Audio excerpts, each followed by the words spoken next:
Bom, vamos iniciar a nossa transmissão de hoje com o tema Educação em Tempos de Pandemia.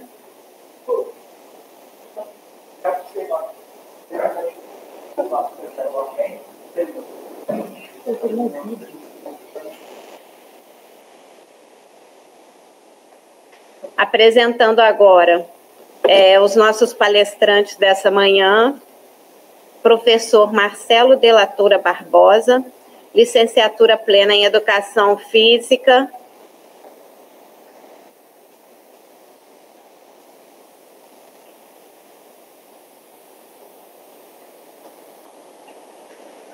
doutorando em Políticas Públicas e Formação Humana pela UERJ, mestre em Educação pela Unirio, especialista em Educação Profissional integrada à EJA.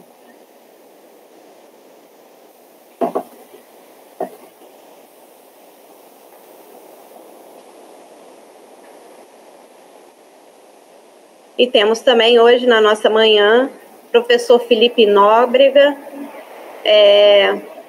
professor de História, diretor da Escola Municipal Valmir de Freitas Monteiro, formador de professores pela Nova Escola, Fundação Lehman, coordenador do Centro de Mídias Educacionais de Volta Redonda. Sejam todos bem-vindos. O meu bom dia carinhoso a todos os professores da Rede Municipal de Piraí e convidamos agora a nossa secretária de Educação, Aline Pinheiro, para iniciar a nossa manhã. Bom dia, muito obrigada pela participação, professor Marcelo, professor Felipe. Tenho em Piraí, assim, um espaço muito aberto para que vocês possam também nos ajudar a fazer essa diferença com a responsabilidade de uma educação pública de qualidade. Agora,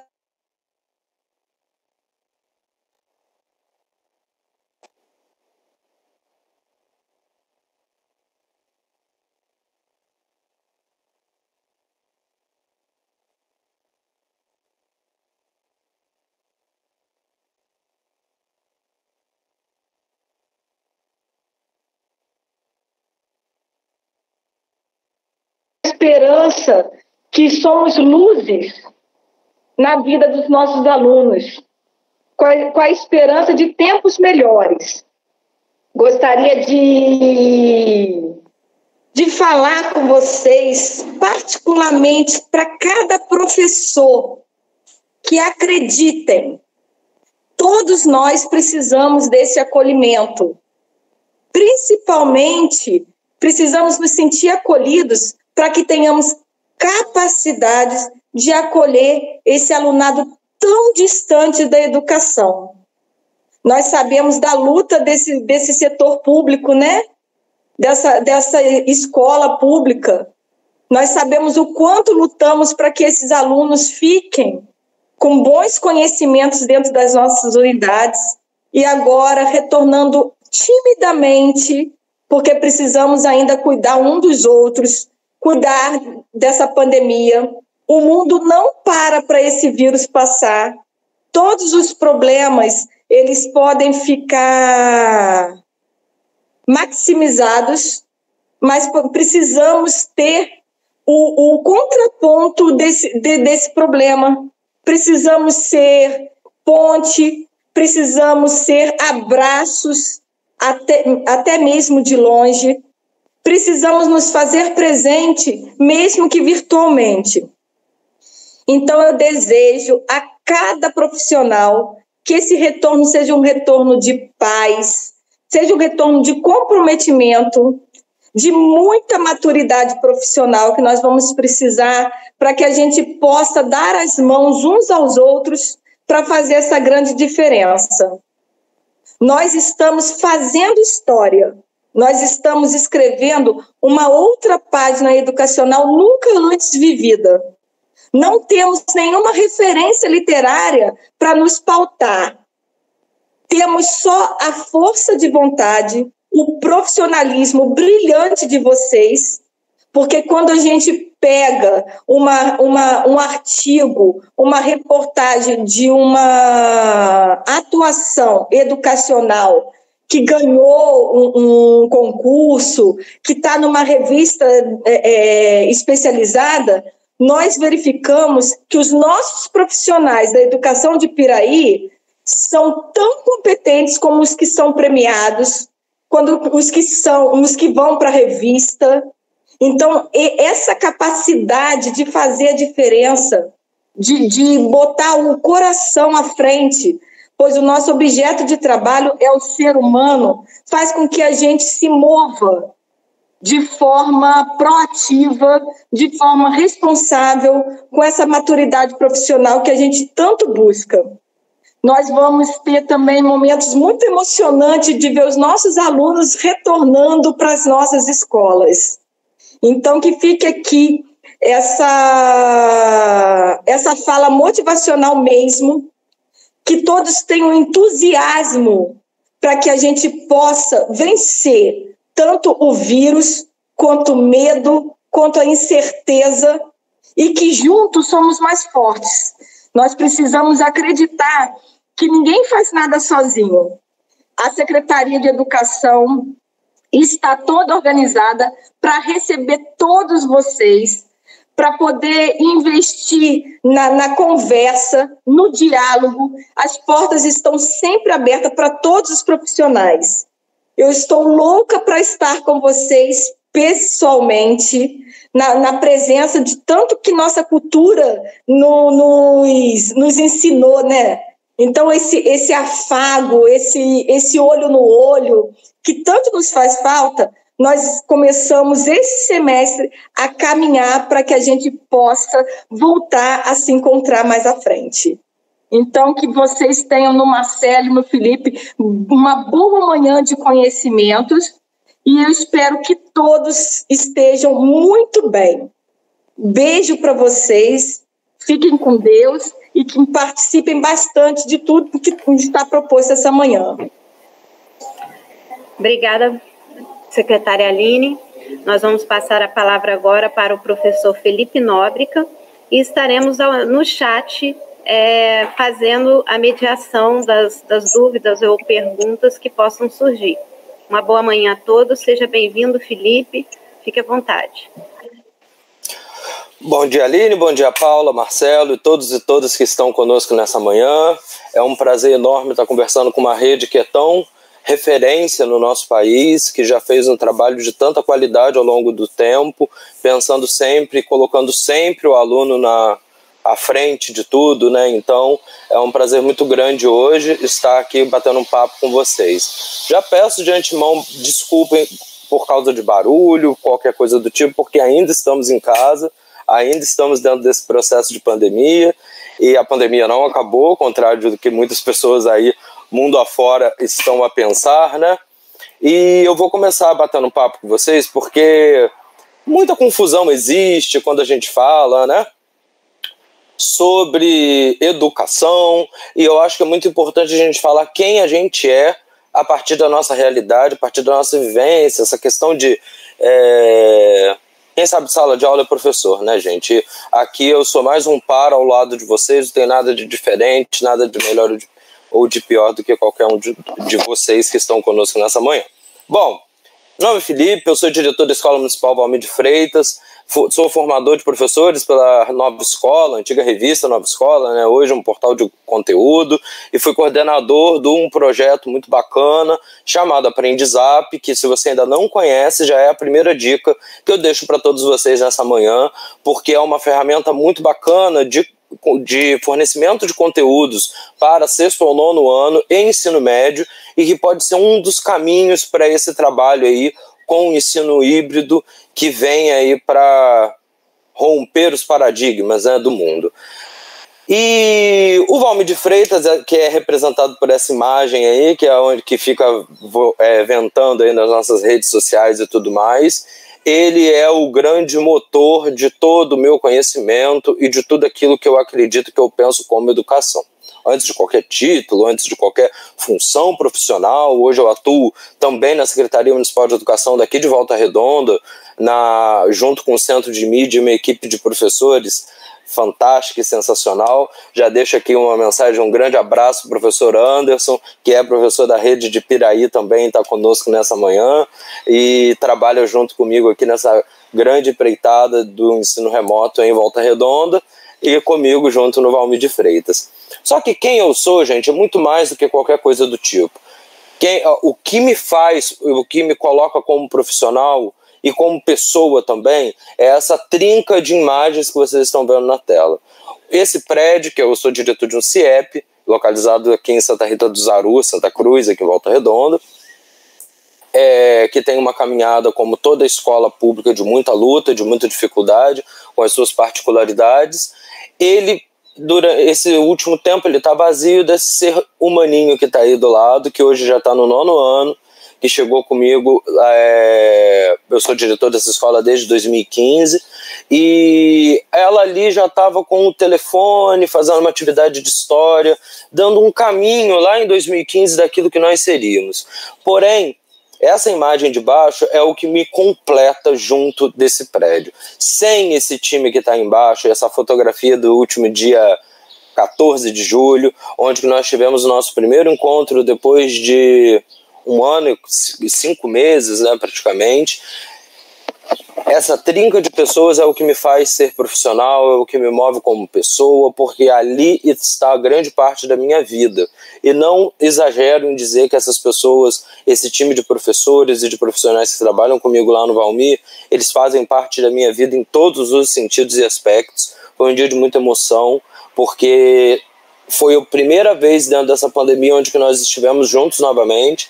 Aqui em Volta Redonda nós ainda estamos exclusivamente com o ensino remoto, e rever todo esse time que fez um trabalho e faz um trabalho de excelência na escola pública, feito para aluno da escola pública, é o que me move. Então, é esse prédio que ele vazio pode ser qualquer coisa, mas quando juntam os alunos e esses professores e profissionais da educação que estão aí embaixo, é o que me move, é o que me constrói como educador. Partindo, gente, a gente começou e a gente fazendo uma viagem no tempo, em 2020 nós tínhamos posto um desafio, que era a tão debatida e tão falada Base Nacional Comum Curricular. Era efetivamente o primeiro ano de aplicação da Base Nacional em sala de aula. Já era um desafio para todos os professores colocar esse documento tão controverso em prática, tentando mover e caminhar junto para a transformação da educação do país. Porém, como todos nós já sabemos, nós já vínhamos de uma realidade onde que os alunos estavam ali que eram Brasil e Alemanha, do 7-1. Éramos nós, professores, à frente da sala, com um time implacável, com a tecnologia na mão e ganhando da gente todo dia. Então a pergunta que rodeava a nossa cabeça, grande parte das vezes, era: será que todo dia vai ser sempre assim? A gente tinha uma relação com a tecnologia bem distante. A gente sempre colocou todos os desafios à frente da utilização da tecnologia. A gente sempre colocou que a gente faltava conectividade na escola, faltava equipamento para o aluno, faltava tudo isso, porém eles estavam ali no mundinho deles, utilizando deste recurso que sempre venceu a gente no nosso cotidiano. E a gente ficava com essa perguntinha aí, zunindo no nosso ouvido. Então a gente tinha o desafio base e tinha o desafio da tecnologia que estavam ali latentes e batendo na nossa porta todo dia. Porém, em março de 2020, eu considero que este pequeno e quase invisível ser, que a gente não sabe nem o que é, né? Porque um vírus ele tem algo de estranho e maravilhoso, né? Chegou e ele colocou nós no ringue. A gente caiu e desabou no ringue, porque ele colocou nós dentro daquilo que eu chamo de uma singularidade na educação. O coronavírus, o SARS-CoV-2, ele veio para mudar todos os paradigmas que qualquer um de nós tínhamos acerca de tudo na humanidade. Se qualquer um de nós disséssemos que no dia 11 de março do ano passado que iria aparecer um vírus, que iria parar o mundo e que iria mudar a educação e iria colocar quase com um fórceps a tecnologia dentro do nosso cotidiano, talvez nenhum de nós acreditaríamos que hoje nós estaríamos aqui por o YouTube, utilizando do Google Meet, utilizando de várias ferramentas de tecnologia para estar nos comunicando. Que eu daqui da minha casa em Volta Redonda estaria falando com professores e professoras espalhados aí pela nossa região e que hoje lecionam em Piraí.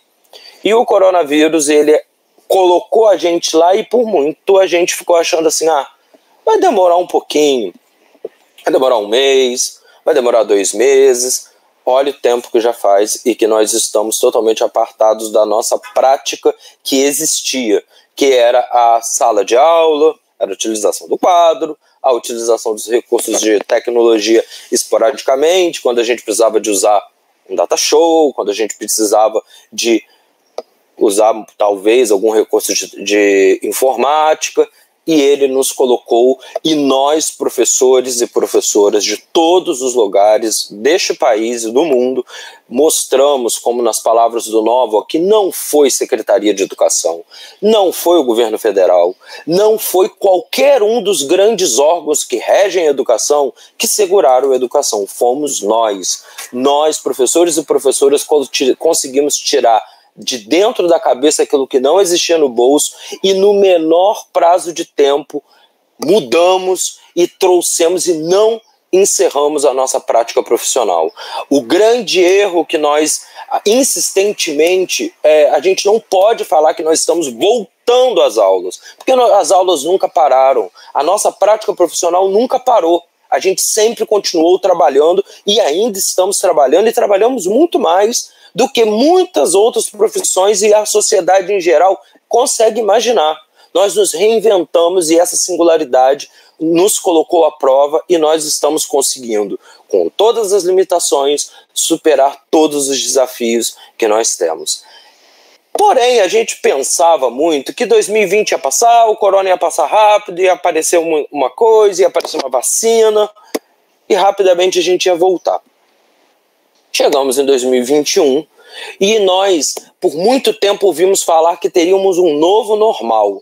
Só que o novo normal, ele se transformou em um horror.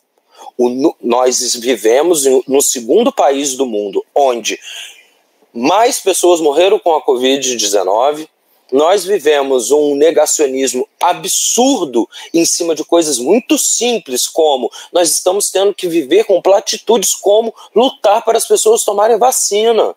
A gente está vivendo em um mundo onde as fake news dominaram o cenário. Nós estamos tendo que ressaltar novamente que a Terra, ela é uma esfera, que a Terra não é plana. E todo esse conjunto desabou sobre nossas cabeças durante o ano de 2021 e, na verdade, nós não vivemos um novo normal tão bonito quanto era e quanto nós imaginávamos antes da pandemia. Nós estamos vivendo um horror dentro desse novo normal.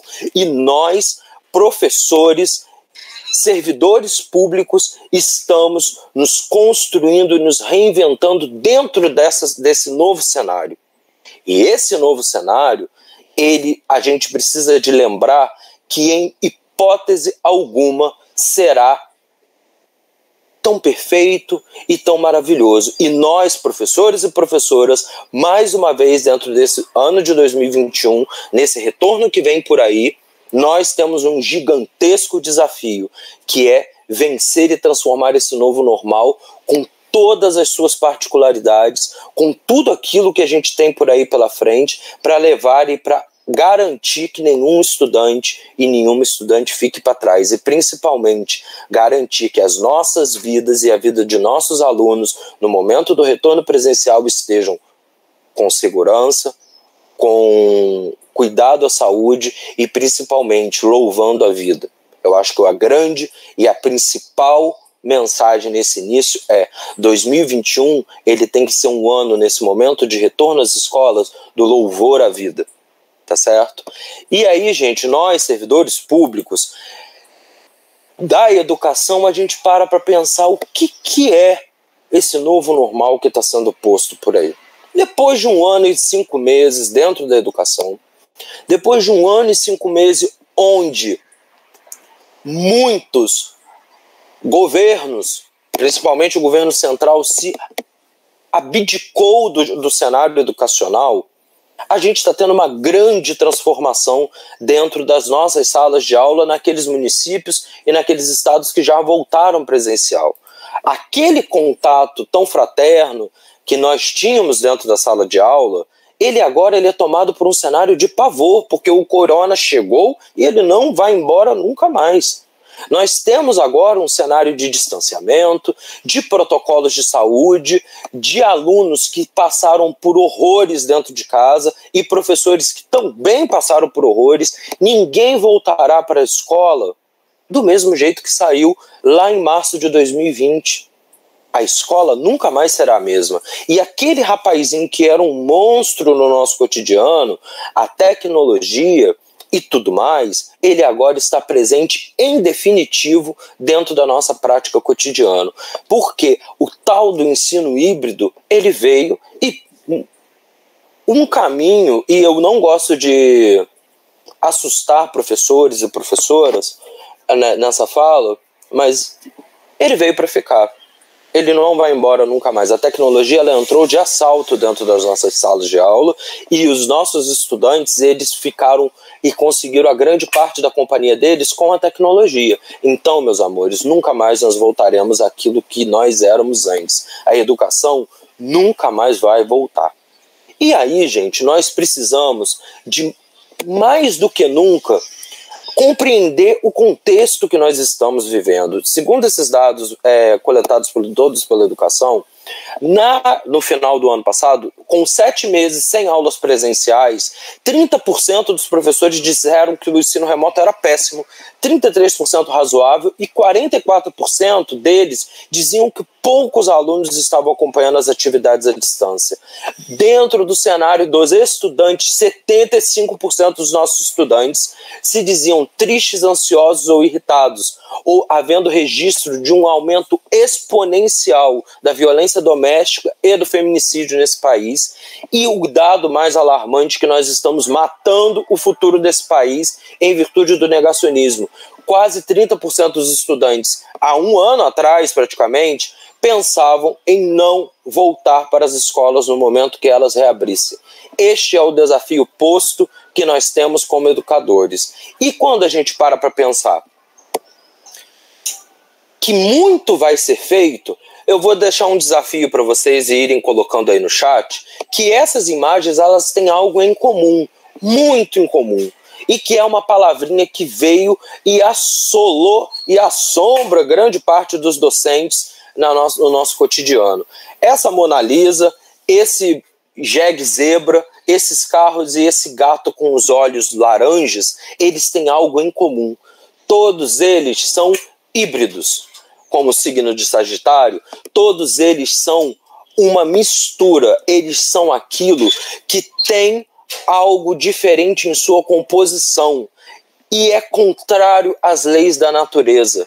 Então, quando a gente se depara com a frase com o ensino híbrido, ele parte de um princípio que ele é algo contrário a uma lei da natureza. Não é da nossa natureza educacional. Nós temos a tecnologia como um par e, principalmente, a gente está utilizando de ferramentas e de tudo isso sem o contato com o estudante. Então, o desafio do híbrido é a gente conseguir se transformar como essas imagens que nós vimos, em uma convivência quase que harmônica e pacífica, onde que, por exemplo, os carros híbridos, eles conseguem andar tanto com combustível fóssil quanto com combustível com hidrogênio, com eletricidade e afins, né?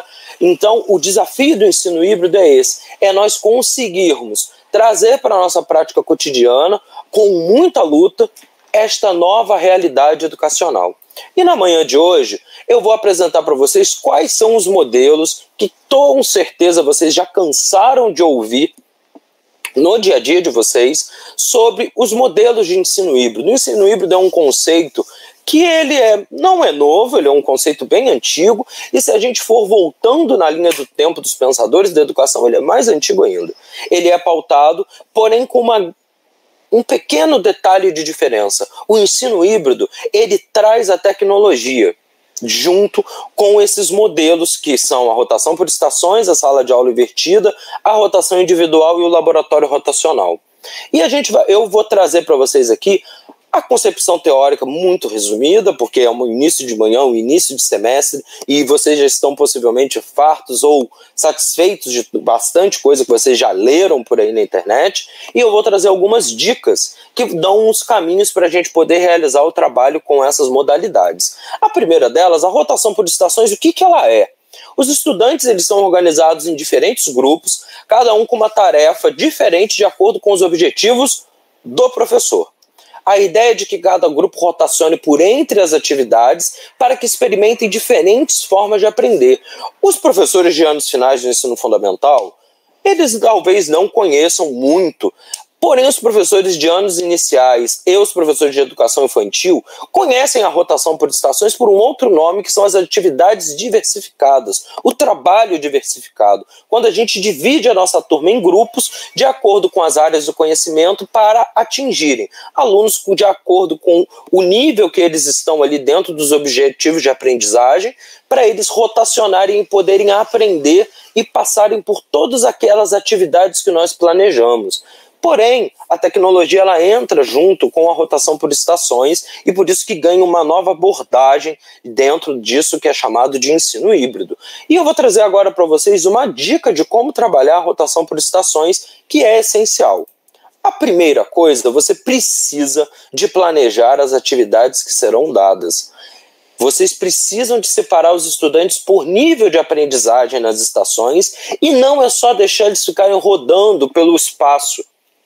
Você precisa de sistematizar esse conhecimento no final para você poder conseguir chegar a um nível de nivelamento com todos eles ali. Todos eles passam por diferentes formatos, eles podem passar por um texto, eles podem passar pela leitura, eles podem passar por assistir um vídeo, eles podem passar por ler o livro didático, eles podem passar por ler uma revista, por fazer uma cópia no caderno, mas no final o professor ele rege e ele faz a sistematização de todos os conhecimentos que os estudantes passaram, tá certo?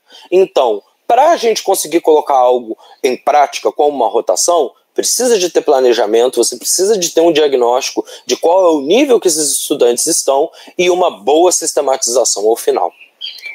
O segundo dos modelos é a batidíssima sala de aula invertida, que já era algo que a gente utilizava muito no nosso cotidiano e com o ensino híbrido, de acordo com os modelos que as redes colocaram, se potencializou e tem sido uma estratégia muito difundida neste retorno presencial, semipresencial na verdade, ao longo do Brasil e do mundo, que é dentro do modelo tradicional, o docente, em uma aula expositiva, apresenta e comenta a matéria no quadro, mandava uma lição para casa para os alunos fazerem sozinhos. A gente sabe que muitos deles já não faziam isso.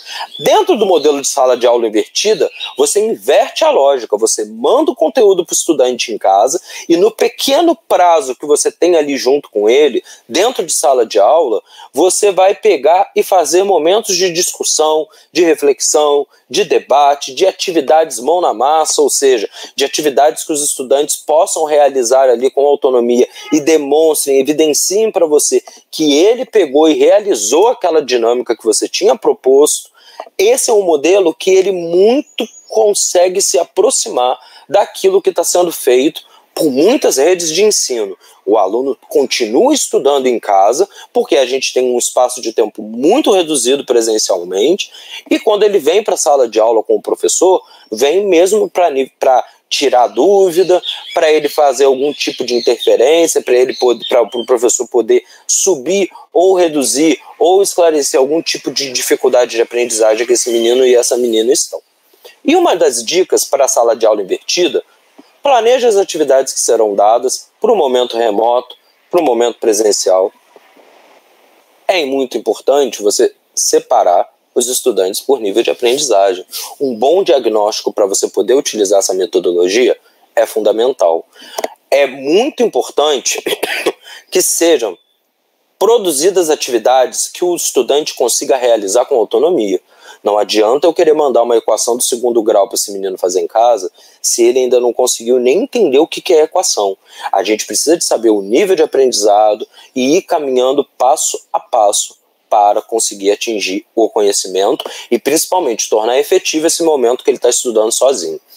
Os momentos presenciais, gente, a grande dica é você explorar com debate, com experiência. Você pode utilizar a rotação, atividade que possibilite você coletar evidência de aprendizagem.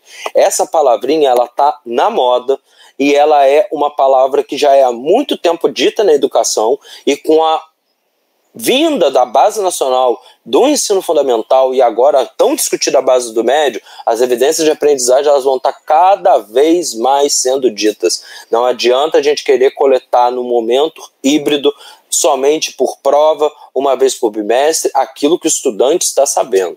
A gente precisa de um acompanhamento sistemático daquilo para a gente saber quando avançar e quando a gente tem que parar. E sistematização do conhecimento é fundamental. A rotação individual, ela é algo muito parecido com a rotação por estações, porém ela traz uma diferença, que é um nível de personalização extrema da educação. É o aluno que vai rotacionar sozinho. E, gente, é muito importante deixar claro que uma rotação, necessariamente você não precisa de sair do lugar. Muitas das vezes você rotaciona no mesmo lugar que você está. Tudo depende do roteiro que você programou. Eu sou professor de história, eu faço roteiro de aprendizado para aquele estudante. Eu posso disponibilizar para ele todos os materiais no mesmo momento e ele vai fazendo a rotação com ele ali na própria mesa. Eu posso ir aprofundando e subindo a escadinha da progressão dos conhecimentos, da progressão necessária das habilidades, para que esse estudante consiga atingir os objetivos de aprendizagem que eu planejei. Uma dica para a rotação individual: mais uma vez, você precisa de planejar as atividades que serão dadas. Você pode produzir juntamente com o estudante, ou você mesmo, roteiros com objetivos de aprendizagem progressivos. Não adianta eu querer começar com um menino de 5º ano a divisão por 3 ou 4 algarismos, se ele ainda não sabe a divisão. Então eu posso planejar uma rotação para ele, onde que ele começa com a divisão por 1, ele vai para a divisão por 2, por 3 e por 4. E dentro dessa escadinha eu vou conseguir diagnosticar onde que ele ainda não aprendeu. E nesse ponto que ele não aprendeu é o momento onde que eu, professor, tenho que fazer a intervenção junto com ele. Se eu perceber que a turma inteira, quando chegou na escadinha do 3, da divisão por 3 algarismos, não está conseguindo, é o momento que eu vou parar e vou fazer a sistematização desse conhecimento para colocar todo mundo no mesmo degrau da progressão dos objetivos de aprendizagem. Tá certo? E por fim, é o chamado laboratório rotacional, que é algo que a gente já faz na escola há muito tempo, que é uma prática que eu vou exemplificar com os laboratórios de ciências e de informática e propriamente com os professores de educação física na quadra. É um conceito muito parecido, onde que eu vou pegar e os estudantes, eu vou planejar atividade na quadra, no laboratório, ou, por exemplo, vou exemplificar com ciências. Eu tenho um laboratório de ciências lá na escola, então tem um professor no laboratório e o outro professor em sala de aula. Nesse momento, 15 alunos que a gente vai fazer o atendimento presencial, 7 vão ficar com o professor ali na sala de aula e os outros 7 vão para o laboratório de ciências. E assim a gente vai fazendo a rotação. E a gente vai fazendo esse modelo estruturado para que os alunos eles consigam aplicar os conhecimentos e principalmente vivenciar experiências de aprendizagem diferenciadas. E mais uma vez, a grande dica, gente, você precisa de planejar as atividades e os conteúdos que serão trabalhados em cada um dos espaços. Não adianta a gente querer fazer uma atividade dessa e aí o aluno sai da sala e vai para o laboratório e ele está vendo a mesma coisa.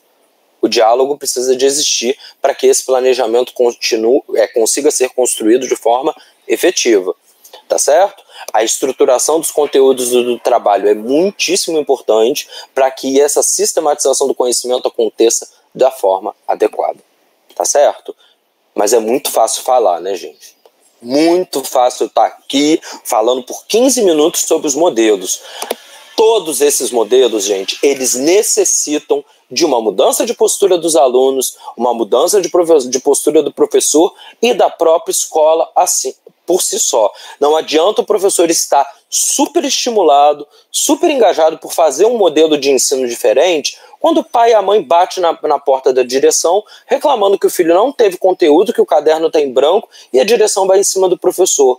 qualquer modelo de ensino híbrido precisa de ter uma parceria intrínseca entre aluno, escola e família. Não adianta a gente querer colocar isso e achar que do dia para a noite o aluno vai levar um conteúdo para casa e ele vai estudar com autonomia. Isso é uma mentira.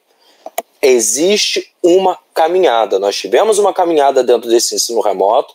Nós vamos começar uma segunda etapa que vai ser tão difícil ou mais ainda. Então é muito necessário que essa trinca de atores estejam conectados e juntos, para que qualquer modelo de ensino híbrido consiga ter algum tipo de sucesso e de eficácia dentro da recuperação dos objetivos de aprendizagem e tudo mais que a gente tanto sabe que foi impactado durante esse momento da pandemia. E tem um outro ponto que é muito importante. Para tudo isso funcionar, gente, tem algo que é muito essencial que todas essas profissões que estão aqui embaixo, desde os bilionários que agora estão indo para o espaço, quanto os engenheiros na construção de um prédio, e um menino, ou um senhor, ou uma menina, que está aí fazendo corre com entrega de pacote, ou com entrega de alimento, e que fizeram um trabalho tão essencial nesse momento de pandemia, todas elas aí embaixo têm algo em comum. E esse algo em comum chama-se planejamento. Não existe a possibilidade de você fazer qualquer coisa nesse momento, professor e professora, se você não planejar. E esse planejamento, ele precisa de ser centrado nessa figura que está voltando depois de tanto tempo para a escola. O planejamento, ele precisa de ser centrado no aluno, para que você consiga recuperar. É uma possibilidade imensa de frustração que todos nós estamos passando com esse momento de retorno. A gente se esforçou tanto, fazendo tanta coisa nesse momento híbrido, nesse momento remoto. E a gente vai chegar dentro da sala de aula e a gente vai ver que talvez só 5%, talvez de 15 alunos que estejam ali com a gente, tem aprendido alguma coisa. Então a gente precisa de fazer o ouvido e a gente ter uma escuta muito ativa e proativa para a gente poder conseguir fazer qualquer coisa funcionar. Não adianta nós voltarmos para a escola achando que tudo está do mesmo jeito, porque não está. E se nós não tivermos esse choque de realidade agora, a pancada vai ser dura e vai ser muito grande. Então, finquem o pé nesses 3 pontos: planejar, centralizar no aluno e a escuta. Se a gente conseguir conduzir em cima disso, a gente vai conseguir diminuir um pouco dessa carga que vem muito pesada aí, para a gente poder fazer qualquer tipo de coisa e a gente poder ter qualquer tipo de, como que eu posso dizer, efetividade na nossa prática educacional. Porque não custa lembrar, além de tudo isso, nós somos servidores públicos. Eu sou servidor público aqui em Volta Redonda e eu sempre fico muito preocupado nisso. Eu estou aqui para servir uma população, servir uma comunidade que deposita muita expectativa nessa volta presencial. E se nós não estivermos preparados para esse momento de escuta, com tantas e tamanhas fragilidades, com tanto déficit de aprendizagem, com tantas dores, o desafio vai ser dobrado, triplicado, quadruplicado no nível de dificuldade. Tá certo? E indo para o fim, gente, é muito fácil falar, mas eu vou trazer para vocês experiências que não foram feitas por mim, foram feitas pelo time de professores lá da escola, dentro desse período remoto. E eu acho que mostrar para vocês na prática o que eles fizeram pode mostrar o quanto de qualidade muitas atividades foram feitas dentro da escola pública e que tem muitos estudantes que conseguiram atingir essa caminhada aí que vocês viram aí atrás. E isso são atividades feitas por professores da escola pública para alunos da escola pública, com a cabeça e com a inteligência dos professores da escola pública. A primeira, a gente precisa de qualificar qualquer coisa que a gente venha falar, gente, nesse momento, através de formação. Não adianta, a gente tem uma dinâmica imensa de trabalho. Todos nós temos. Eu estou trabalhando como diretor de escola há 1 ano e tanto, enlouquecidamente. Eu não paro. Eu estou aqui desde as 5 da manhã vendo material, porque as aulas voltaram de forma remota aqui na escola hoje, já está estourando o problema, mas eu não abdico do momento de formação. E a gente precisa de deixar muito claro que a gente tem muitos profissionais que abdicam disso. Eu já tenho tanta coisa para fazer, eu não vou estudar. Gente, se vocês não qualificarem o debate de vocês através da formação, outra pancada virá, como já vê. Nós tivemos o desafio da Base Nacional, que todos nós, professores do Brasil, nos sentimos que não fomos ouvidos. Porém, os grandes gigantes aí que estão por trás do processo educacional do Brasil, eles foram ouvidos. Muitos de vocês estão por aí falando do negócio de Fundação Lema, Instituto Ayrton Senna, Nova Escola, empresas e afins. Meus amores, se a gente não qualificar o nosso debate e se nós não nos colocarmos dentro desses fóruns de discussão, a gente vai continuar fazendo isso, reclamando na rede social, reclamando em um monte de lugar, e a gente precisa de estar lá dentro reclamando, lá dentro colocando a visão, porque nós somos a escola pública. Não é nenhum dos atores que vem de grandes conglomerados educacionais, de grandes fundações, com grandes situações que nós temos por aí afora. É a hora da gente estar lá dentro e discutindo sobre tudo isso, porque nós sabemos quais são os desafios. Só que se nós não qualificarmos o nosso debate, vocês vão ver e vão continuar a ver por aí afora advogado, médico, dentista, engenheiro, administrador, todo mundo falando sobre educação, mas ninguém nunca pisou numa sala de aula. Então a gente tem que parar de ter essa postura reativa e partir para a proatividade. Se a Secretaria de Educação não está fazendo algo que me agrada ou alguma coisa do tipo, para de reclamar na rede social e bate lá, quero formação, eu quero ser ouvido. Essas fundações, manda mensagem. Sabe como que eu fui parar dentro dessas fundações fazendo trabalho voluntário, porque eu estava de saco cheio de um monte de gente que não sabe de educação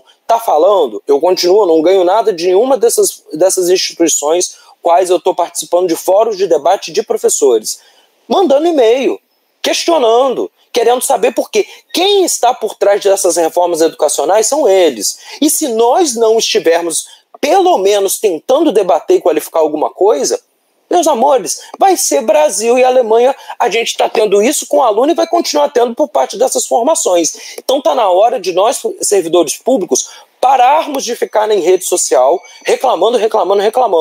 Começa pelo seu fórum, vai procurando, começa pelo seu sindicato, começa pela sua Secretaria de Educação. Está na hora da gente qualificar, mas a gente precisa de qualificar esse debate através de formação.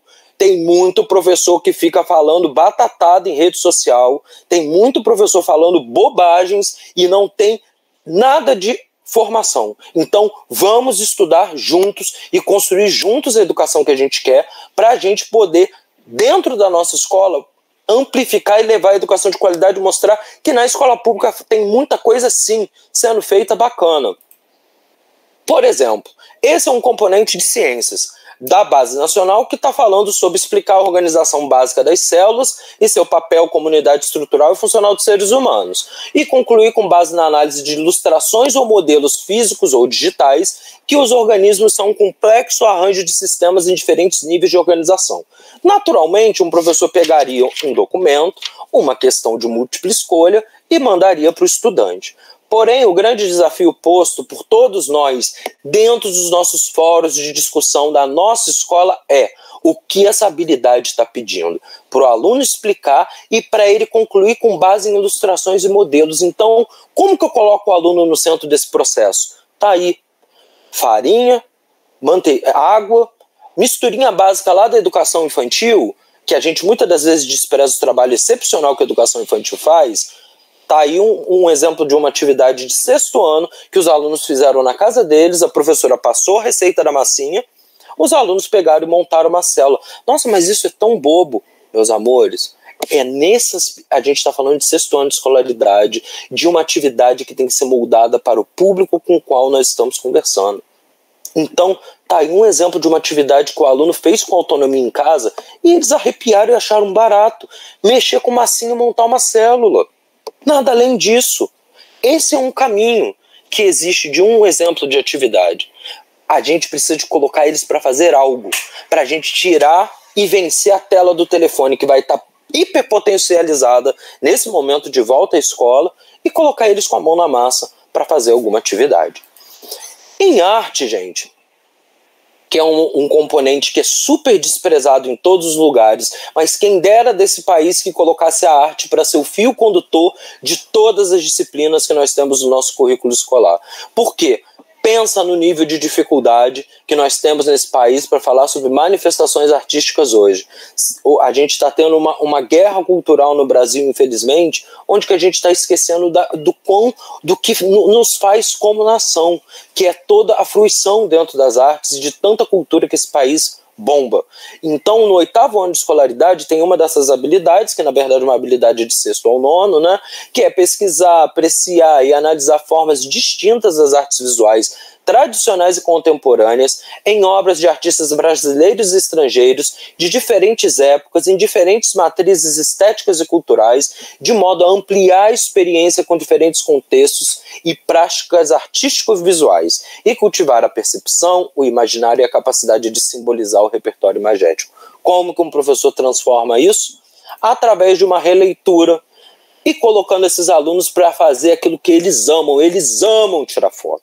Eles amam fazer um monte de coisa do tipo. Então, vamos jogar eles na roda e vamos colocar eles e pedir para eles fazerem. Isso é uma atividade muito simples que pode ser feita dentro de sala de aula ou você mandar eles fazerem em casa. Pega uma obra de arte aí, meu camarada, e faz a releitura dela. Pensa, gente, eles estão aí em casa.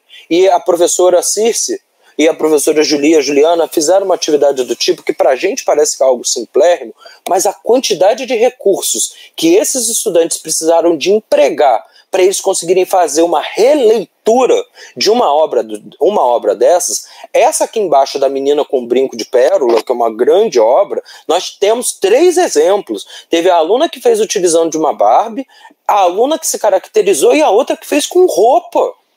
Então, é esse tipo, isso é um desenvolvimento de um senso estético e crítico por parte desses alunos, quando nós observamos que um menino, ele está representando uma menina. Gente, adolescente não tem nada do tipo. Ele fez isso dentro da casa dele. Ele fez uma releitura de uma obra, onde que ele selecionou aquela que ele tinha, possivelmente analisando qual era a roupa, qual era o material e aquilo que ele tinha, e pronto. Então, isso é uma utilização eficaz de um recurso tecnológico que você pode disparar uma atividade do tipo para ele fazer em casa, junto com o conteúdo, na semana que ele tiver. Tá certo?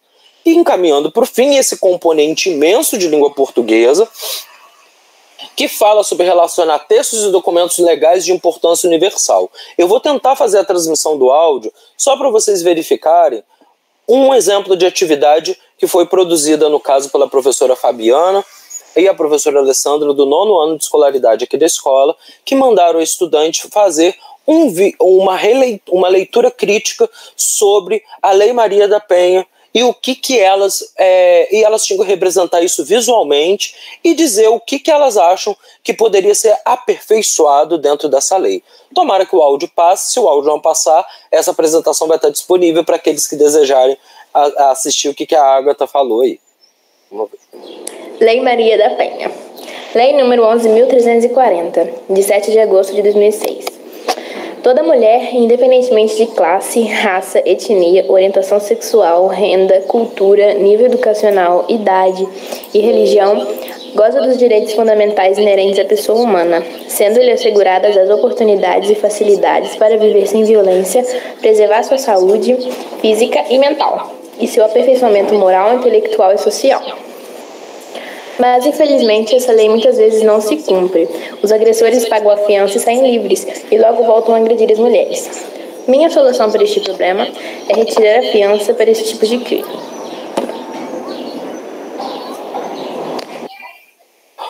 Uma atividade de 1 minuto e 40 segundos e você observa a quantidade de recursos que essa estudante empregou para ela conseguir chegar nessa atividade. Ela fez uma inferência artística porque ela pegou uma folha de papel, ela pintou, ela escreveu, ela foi pesquisar na internet qual era o artigo, qual era o número, ela fez uma mensagem ali dentro, ela fez a proposição e a reflexão do porquê que essa lei ela dá esse tipo de problema, ela utilizou de um equipamento de tecnologia e ela entregou essa atividade.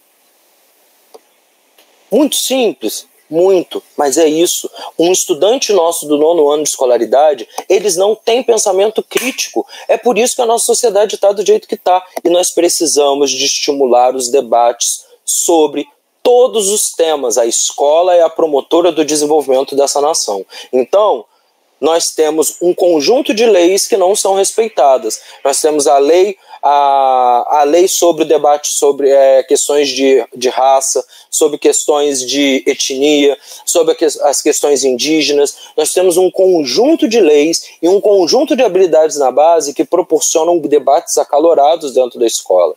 Só que se eu, professor, não tiver repertório, se eu, diretor, não tiver firmeza, e se o aluno não tiver clareza sobre a importância de tudo isso, nós continuaremos sendo esse país racista, misógino e homofóbico. Então, é muito importante nós florescermos debates qualificados com eles. E eu quero mostrar para vocês, nesse final, algo muito importante, que é o seguinte: gente nasceu para brilhar, gente não nasceu para morrer de Covid, gente não nasceu para morrer de fome, gente não nasceu para sofrer de qualquer tipo de preconceito ou intolerância. Porém, a gente como brasileiro está numa postura muito triste há muito tempo.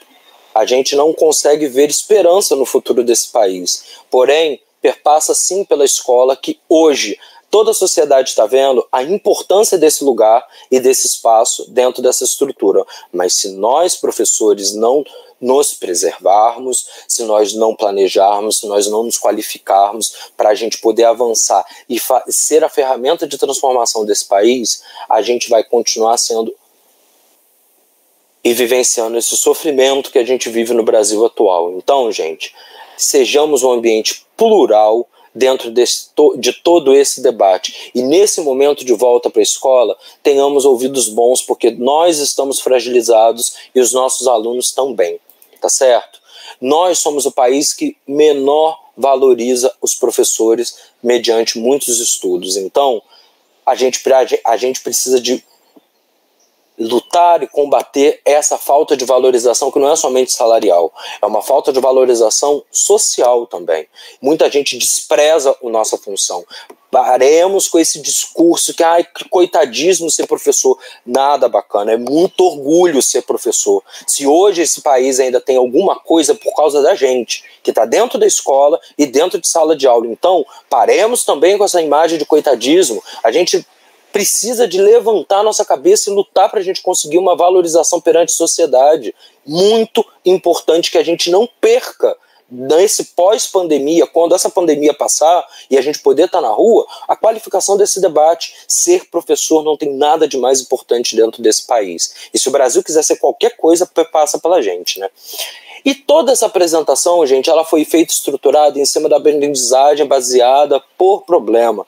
Eu trouxe uma problemática no início, onde a gente fez um recorte sobre 2020 e 2021. Durante o meio eu falei teoricamente, e nesse fim eu fiz uma sistematização para vocês, mostrando algumas atividades. Então, uma estrutura de aula em metodologia ativa, que é um bordão tão falado por aí, é isso. Você traz um problema, você desenvolve caminhos para esse problema ser resolvido e no final você sistematiza trazendo quais são as operacionalizações dele, tá certo? Deixo aqui 3 dicas de literatura e as referências bibliográficas de tudo isso que foi dito aqui hoje. Ensino Híbrido de Personalização e Tecnologia da Educação, que é um livro da Lilian Bassic e companhia, que é uma bibliazinha dentro desse momento de ensino híbrido no Brasil. O Planejamento para a Compreensão do Higgins, que é o livro que, quando você pega e lê, você entende de onde veio essas ideias que a gente acha estapafúrdias da base nacional. E, por fim, não existe educação no Brasil que se construa sem estar sentada no patrono da educação, que se chama Paulo Freire, e é o ato de esperançar. Esperançar, nós não podemos esquecer que é botar em prática, não é esperar. Então a pedagogia da esperança é um grande caminho para a gente poder reconstruir a escola nesse próximo tempo. Tá certo? Não se esqueçam, gente. Distanciamento, lavagem de mãos, utilização de máscara e vacina, pelo amor de Deus, se cuidem nessa volta presencial. tomem cuidado. É pior manter adulto com os protocolos do que qualquer criança. Então, se você ainda não tomou vacina, coloca a mão na cabeça, vai tomar vacina. Tá aí, gente, a ciência está mostrando que a vacina salva a vida. Então, deixa o negacionismo de lado e toma conta da sua saúde.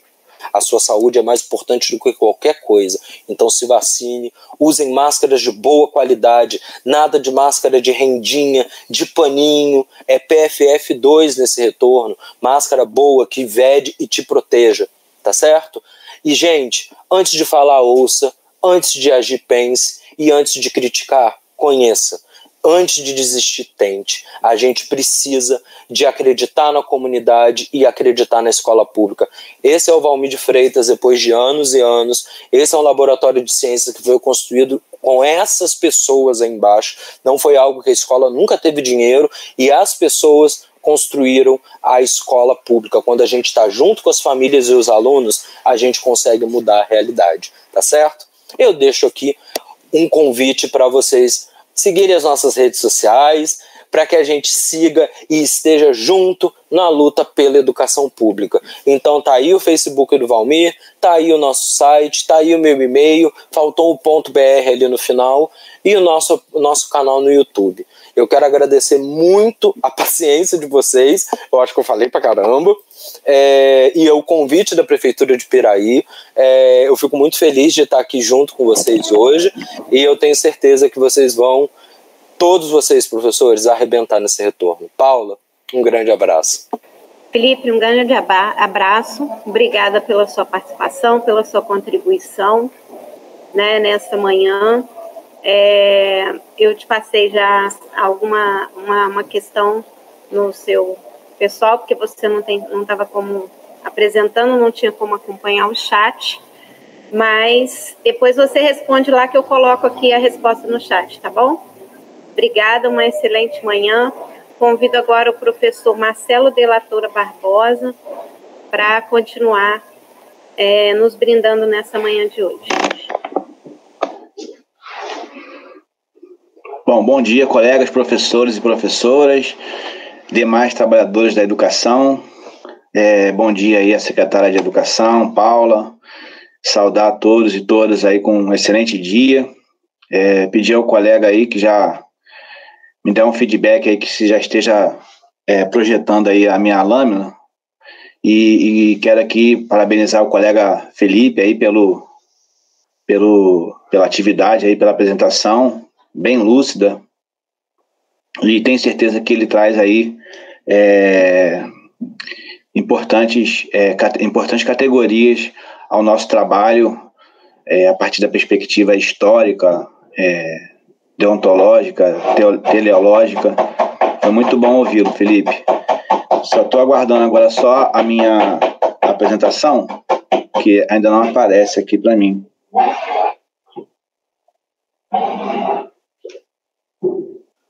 Só um minuto, professor.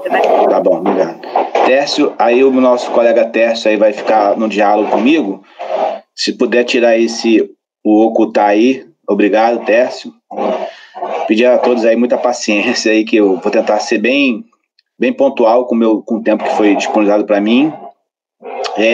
Sou Marcelo, professor de Educação Física. Hoje eu trabalho no Instituto Federal do Rio de Janeiro. Sou mestre em Educação pela Unirio, como a Paula já falou, e atualmente eu faço doutorado na UERJ, no Programa de Políticas Públicas e Formação Humana, e dentre diferentes linhas, a linha Trabalho e Educação, Formação de Professores de Currículo, é uma das minhas linhas de pesquisa. Eu quero aqui, né, desde já agradecer aí o convite da Glenda, da Paula, da Josete, da Gina, em confiar no meu trabalho e fazer esse convite para eu poder acrescentar um pouco, né? Não trago nada dado, não trago nada aqui fechado, encerrado, apenas eu quero trazer alguns pontos de reflexão. Eu tenho 16 anos aí de experiência em magistério, obviamente ninguém nunca viveu isso, espero que a gente nunca mais viva. A última grande epidemia que nós tivemos aí do século XX foi a gripe espanhola, em 1918, e onde que teve aí centenas, milhares de mortes, e hoje nós estamos passando por essa nova infelizmente, por esse novo cenário aí desalentador. Pode passar, meu amigo. Eu não vou me ater muito aqui. Eu fiz uma apresentação eu tentei ser bem sucinto. Eu não vou me ater muito ao aspecto histórico da Covid, que o nosso colega Felipe aí já apresentou com muito brilhantismo. Eu só quero depois, obviamente, caso a Paula queira, os colegas queiram, eu posso compartilhar esse material, e lá no final desse material tem todas as referências que eu usei para alinhar a minha fala. Mas eu só queria destacar na parte final que esta é a nossa sexta vez na história que uma emergência de saúde pública de importância internacional, segundo a OMS, é declarada. E as outras foram, né, em 2009, 2014. 2014 tivemos 2, 2016, 2018. Percebam que só no século XXI, né, já tivemos aí seis estados de emergência de saúde pública, né, em escala planetária. E aí, se vocês conseguirem perceber, bem a partir de uma visão extremamente crítica, percebam que nessa linha, aí nós temos aí nosso hábito diário, né, que se relaciona à nossa alimentação, ao nosso contato com a natureza, com os animais, e aqui sem nenhuma perspectiva moralista ou moralizante do que quem come o quê, onde come.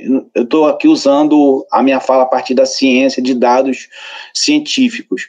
Então nós temos aí o nosso estilo de vida alimentar, nós temos, como falei, a nossa relação com a natureza e as questões geográficas, né? Então percebam que esses grandes estados de emergências foram decretados em regiões extremamente pobres ou pauperizadas do globo, principalmente ali da África subsaariana, né? O Congo, a Uganda, e então é importante a gente realmente, a partir dessa lâmina, a gente refletir aí como nós estamos vivendo, como que nós estamos vivendo entre nossos pares, né? Como que é a nossa alimentação, tudo mais, porque muitas dessas doenças, elas são oriundas principalmente do nosso estilo de vida alimentar, né? Somos uma população extremamente carnívora e a gente precisa, de certa forma, repensar esse estilo de vida, tá? Então, essa é a minha reflexão inicial. Eu não vou me ater a isso, como eu falei, porque o nosso colega Felipe já falou um pouco. Pode passar, por favor? Mas aí eu vou aqui tentar, né, já começar a alinhar a minha fala. Segundo a Sociedade Brasileira de Pediatria, do Departamento Científico de Infectologia, a COVID ela é extremamente transmissível pelo contato, né, pelo ar, a partir das gotículas. Então, quando a gente fala próximo, como vocês bem sabem, quando a gente espirra, quando a gente tosse, essa propagação ela é potencializada. Por isso que nós fomos obrigados a entrar na quarentena, no distanciamento, no isolamento, para que nós nos evitássemos, para que esse contato fosse feito de forma evitada, para que essas gotículas, né, a transmissão não ocorresse. E aí a gente tem uma breve linha do tempo, mas uma breve linha do tempo, mas que, obviamente, ela é comprovada. Então, nós temos aí, no final de dezembro, a China faz o alerta à OMS, e aí o Ocidente recebe, no ano novo de 2020, né, esse belo presente que foi a pandemia. Então, em janeiro, né, dia 7 de janeiro, as autoridades chinesas confirmam esse novo vírus. Dia 30 de janeiro, a OMS declara um surto, aí, um estado epidêmico, não pandêmico ainda. No dia 11 de fevereiro, surge o nome Covid-19, 19 por causa do ano, né? Covid devido à mutação do vírus. No dia 11 de março, a OMS declara estado de pandemia. Percebam que houve aí quase um mês e meio de um lapso temporal que, para mim, a meu ver, foi um lapso temporal muito grande. E aí, no Brasil, no dia 26 de fevereiro, a gente tem os nossos primeiros casos, infelizmente, né, de Covid. E no dia 20 de março, 9 dias depois que a OMS declara estado de pandemia, o Brasil entra aí em estado de calamidade pública em mensagem enviada do Executivo para o Senado, adentrando nesse cenário. E isso somente ocorreu através de muito clamor público, devido, como nosso colega Felipe falou, havia naquela época um ceticismo, um empirismo, uma fala extremamente tendenciosa a contrariar as orientações da OMS. E isso demorou muito, a meu ver. O Brasil demorou muito a aceitar os alertas da OMS. E aí eu trago para vocês, para os colegas, alguns grupos de cientistas, de pesquisadores que vêm se debruçando sobre a Covid. Aí eu aconselho vocês, depois, caso queiram, adentrar nesses sites. Nós temos aí o grupo de cientistas voluntários da USP, da UFRJ, o Observatório da Covid, da Fiocruz, a Rede Covida, que engloba aí a Federal da Bahia e a Fiocruz, e a OPAS, que é a Organização Pan-Americana de Saúde, ligada à OMS, criou lá no seu site um link. São os caçadores de mitos que derrubam, como o nosso colega Felipe falou, aí as fake news, né? A fala anticientífica. Então é importante que a gente se aproprie desses conhecimentos de forma embasada, como o nosso colega Felipe falou aí muito bem, né? Que a gente possa sair do senso comum ao senso crítico. Pode passar, por favor. Não. Beleza. Aí, para poder adensar o que eu estou falando, eu trouxe algumas pesquisas realizadas principalmente pelo grupo de pesquisadores ligado à Escola Politécnica de Saúde Joaquim Venâncio, que é ligada à Fiocruz. Aí nós temos aí a Kátia Guimarães, que traz aí o seu trabalho sobre o vírus do preconceito, né, afirmando que a Covid atingiu mais pessoas pretas e pardas e pobres. E em novo estudo, né, a Guimarães, né, a Kátia Guimarães, e também artigos inseridos na revista Poli, que é da Fiocruz, de 2021, encaminhados pela UFMG, destacam a questão da fome. Então, durante a pandemia, a fome aumentou. Por quê? Devido à alta dos preços dos produtos básicos, né, dos alimentos, do gás de cozinha, da energia elétrica, tudo mais, tudo isso conflui para que o cenário de hoje possa estar extremamente agudizado. Aí isso aí está combinado a altas taxas de desemprego, 14,7%, uma das maiores aí nos últimos 10 anos, segundo os dados do IBGE. Auxílio emergencial deficitário. Então, o auxílio emergencial foi, de certa forma, deficitário, acompanhado de um alto número de desempregados, de pessoas que foram sendo demitidas pelo trabalho, pelos seus empregadores. E aí esse auxílio emergencial não ajudou muito. E, além disso, os problemas de comunicação entre o judiciário, o legislativo e o executivo, a ponto do STF, no início de 2021, ter que se utilizar do seu papel de propugnação de legislações, né, de leis.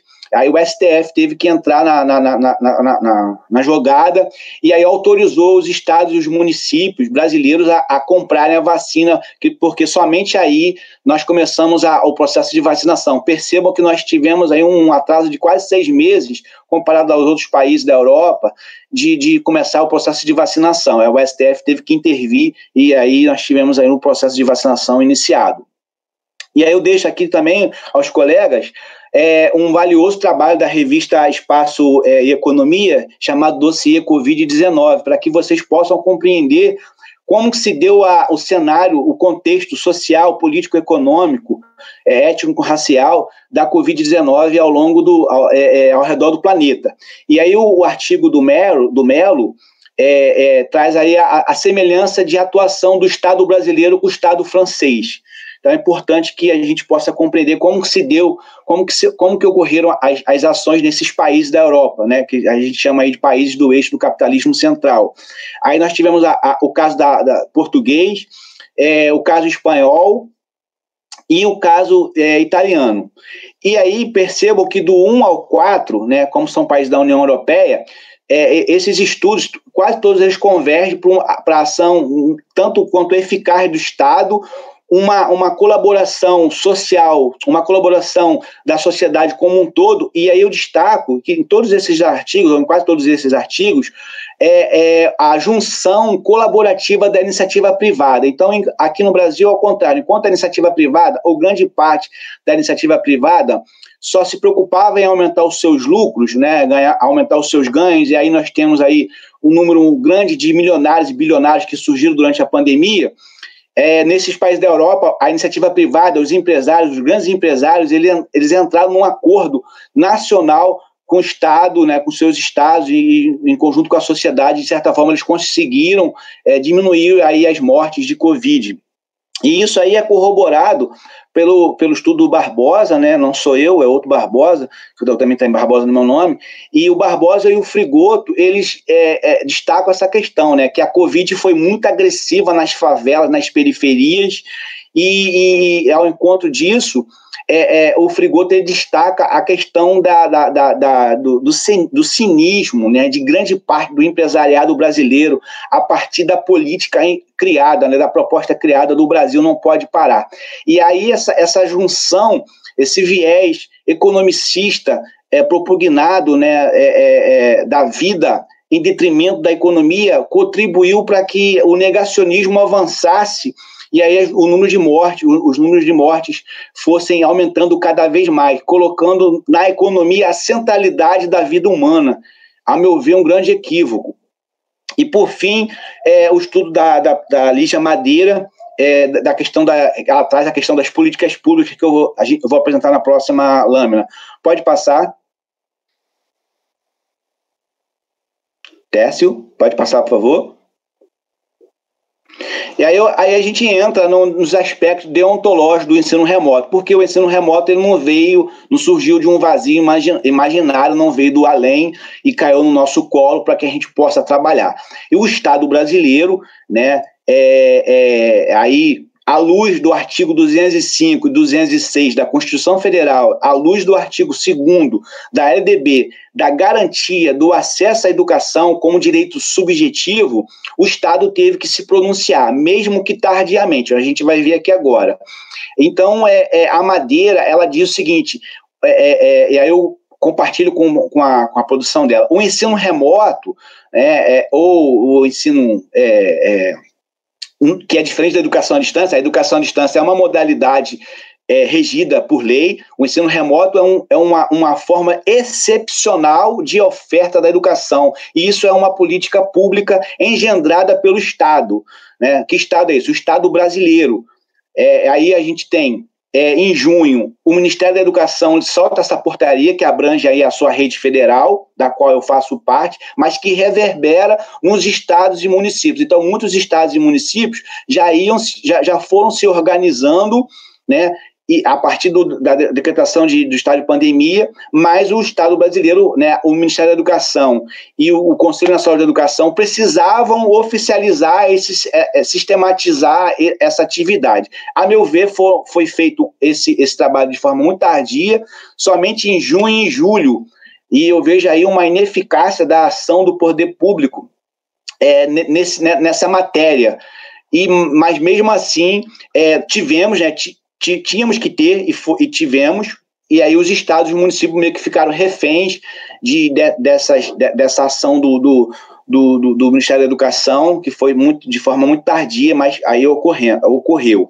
E aí nós tivemos, né, esses documentos que traziam no seu bojo o ensino remoto, como que se daria, os seus objetivos, tudo mais. Aconselho aos colegas que quiserem, depois nas referências vão estar lá, mas acessarem para poder conhecer um pouco mais, principalmente o parecer 11. O parecer 11 do Conselho Nacional de Educação é o que dá respaldo deontológico e teleológico aos sistemas de ensino para que eles possam fazer o seu próprio sistema. Perceba como nós estamos num país democrático e no Estado Federativo, cada estado, cada município tem a possibilidade de fazer o seu próprio itinerário, mas a gente precisa seguir aí as diretrizes, as recomendações da nossa instância maior, que é o Ministério da Educação, através do Conselho Nacional de Educação, que também aí se identificou. E aí eu deixo uma reflexão, para fechar essa lâmina, do Lima, né, da questão do papel do Estado, né? O funcionamento do Estado visa conservar o poder da classe dominante, mas também incorpora representantes da classe dominada. Por que eu quero dizer isso? Por que o Lima afirma isso e eu compartilho com o pensamento do Lima? Porque essa conjuntura do CNE, ela só ocorreu, a meu ver, e à luz de muitas pesquisas das quais eu venho lendo, devido a uma forte pressão da iniciativa privada, que para eles, o governo brasileiro atrasou muito o retorno do que eles já estavam querendo fazer, que era o ensino remoto. Pode passar, por favor?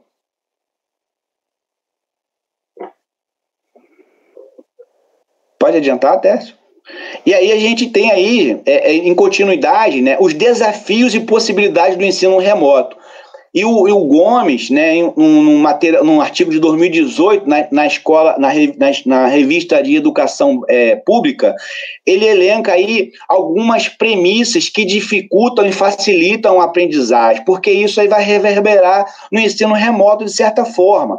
E aí ele elenca os fatores sociais, econômicos, físicos, mentais, a atuação docente, e eu acrescentaria as questões ambientais e culturais também, tá? Sem deixar de lado a centralidade do Estado brasileiro. Quando eu falo Estado, eu falo governo federal, estadual e municipal. Não podemos esquecer, gente, colegas, professores e professores demais colegas, não podemos esquecer da centralidade do papel do Estado.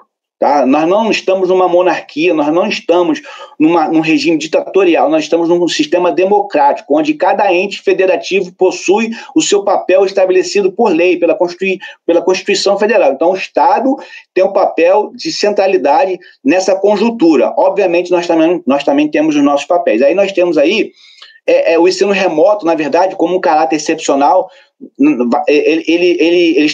ele converge para a possibilidade de dirimir ou amenizar os desafios, porque é desafiador, né? O ensino remoto é desafiador. E aí a SCAF, né, e as suas colegas pesquisadoras, em 2021, um artigo muito recente, ela coloca o seguinte, que enquanto as escolas particulares já estavam aí encaminhando para o ensino remoto, ou já estavam realizando o ensino remoto, as nossas escolas públicas, a maioria, os diretores, os gestores, estavam preocupados em distribuir comida para os seus estudantes. Haja vista que a maior parte dos nossos estudantes são de camadas periféricas, né, vivem muitos em estado de extrema pobreza. E aí, para alinhar com o que o nosso colega Felipe falou, eu trago alguns dados relacionados à tecnologia. A Anatel realizou um estudo em 2020.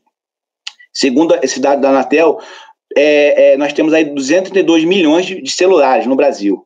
E aí distribuído em 4G, 3G e 11G. Percebam que nós estamos ainda deficitários de tecnologia. O Brasil é um país que consome tecnologia. Nós não produzimos tecnologia, sabe?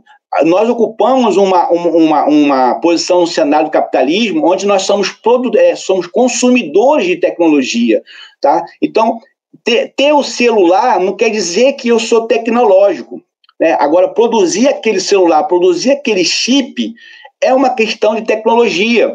Então, você vê como que o país é avançado, é quando ele produz tecnologia para produzir tecnologia. Nós não estamos nisso, nós não estamos nesse nicho, nós somos consumidores de tecnologia.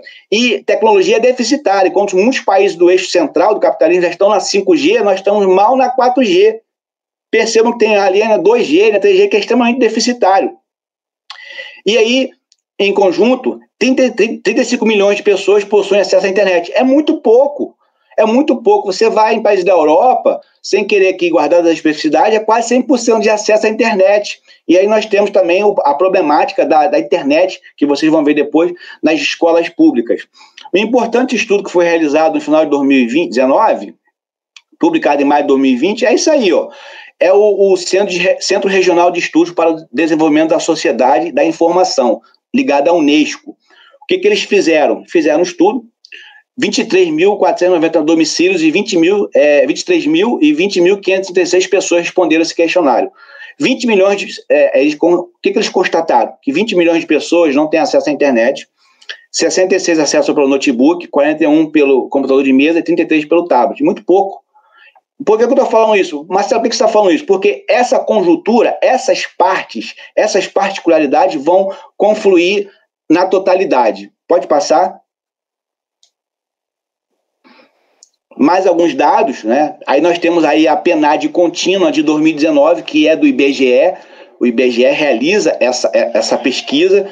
Eu quero só aqui trazer alguns elementos básicos da sobrevivência, da vivência humana que reverberam, que refletem na vida das pessoas.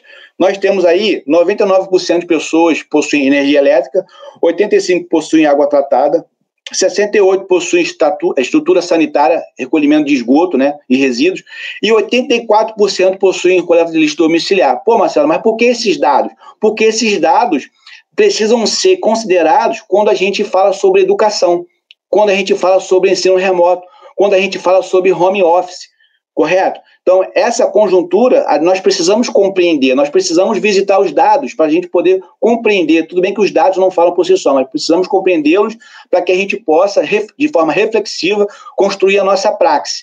A praxe que eu falo dos gestores, dos coordenadores técnico-pedagógicos, dos professores. E aí, em continuidade, o PNAD, né, o IBGE realizou em 2019, né, a pesquisa sobre acesso à internet e as tecnologias.